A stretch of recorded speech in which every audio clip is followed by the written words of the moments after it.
Coronavirus, ces pays que le virus préfère épargner. Pays sans virus, officiellement la pandémie de coronavirus est mondiale.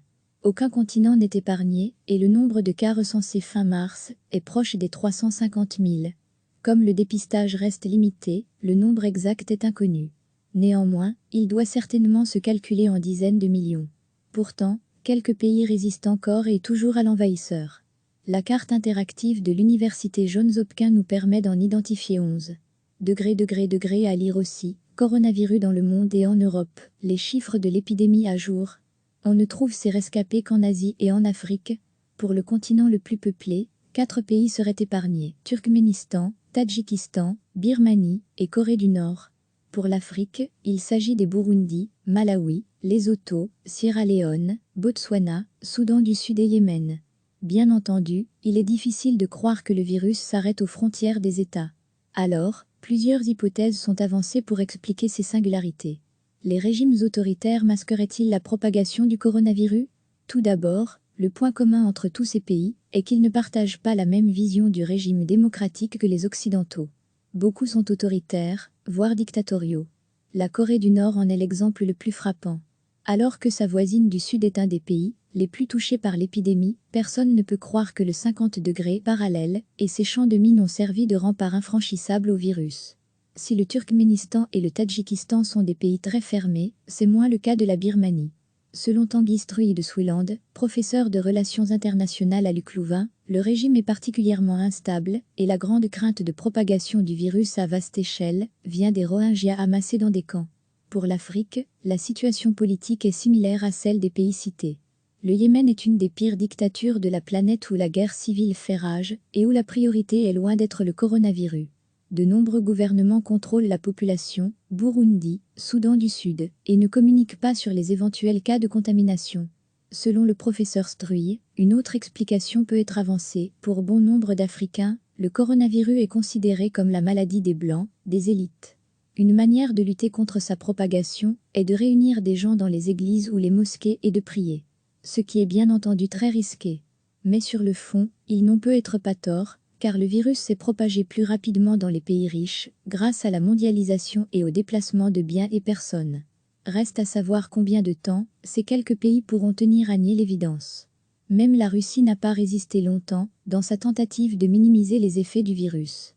Aucun moyen de détecter et de traiter le virus? Se pose également un autre problème dans ces pays plus pauvres. L'infrastructure médicale y est moins développée. Le nombre de tests effectués est déjà beaucoup trop limité en Occident, ces tests sont quasi inexistants dans de nombreux pays africains. Sans doute que les quelques régimes autoritaires masquent la réalité des faits, mais peut-être n'ont-ils pas non plus les moyens de détecter et traiter les malades du Covid-19. Recevez chaque matin l'essentiel de l'actualité. La pandémie de coronavirus est mondiale. Aucun continent n'est épargné et le nombre de cas recensés fin mars est proche des 350 000. Comme le dépistage reste limité, le nombre exact est inconnu. Néanmoins, il doit certainement se calculer en dizaines de millions.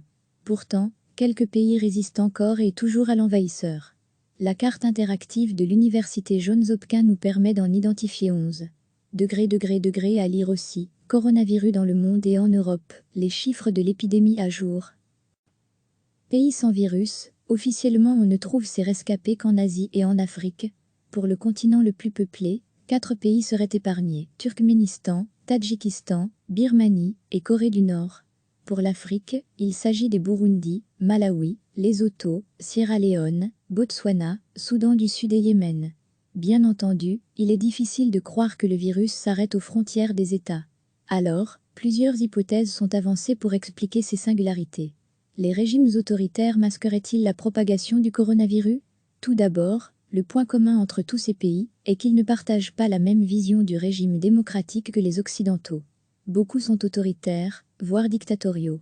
La Corée du Nord en est l'exemple le plus frappant. Alors que sa voisine du Sud est un des pays les plus touchés par l'épidémie, personne ne peut croire que le 50 degrés parallèle et ses champs de mines ont servi de rempart infranchissable au virus. Si le Turkménistan et le Tadjikistan sont des pays très fermés, c'est moins le cas de la Birmanie. Selon Tanguy Struy de Swiland, professeur de relations internationales à l'UC Louvain, le régime est particulièrement instable et la grande crainte de propagation du virus à vaste échelle vient des Rohingyas amassés dans des camps. Pour l'Afrique, la situation politique est similaire à celle des pays cités. Le Yémen est une des pires dictatures de la planète où la guerre civile fait rage et où la priorité est loin d'être le coronavirus. De nombreux gouvernements contrôlent la population, Burundi, Soudan du Sud, et ne communiquent pas sur les éventuels cas de contamination. La maladie des nantis selon le professeur Struy, une autre explication peut être avancée. Pour bon nombre d'Africains, le coronavirus est considéré comme la maladie des Blancs, des élites. Une manière de lutter contre sa propagation est de réunir des gens dans les églises ou les mosquées et de prier. Ce qui est bien entendu très risqué.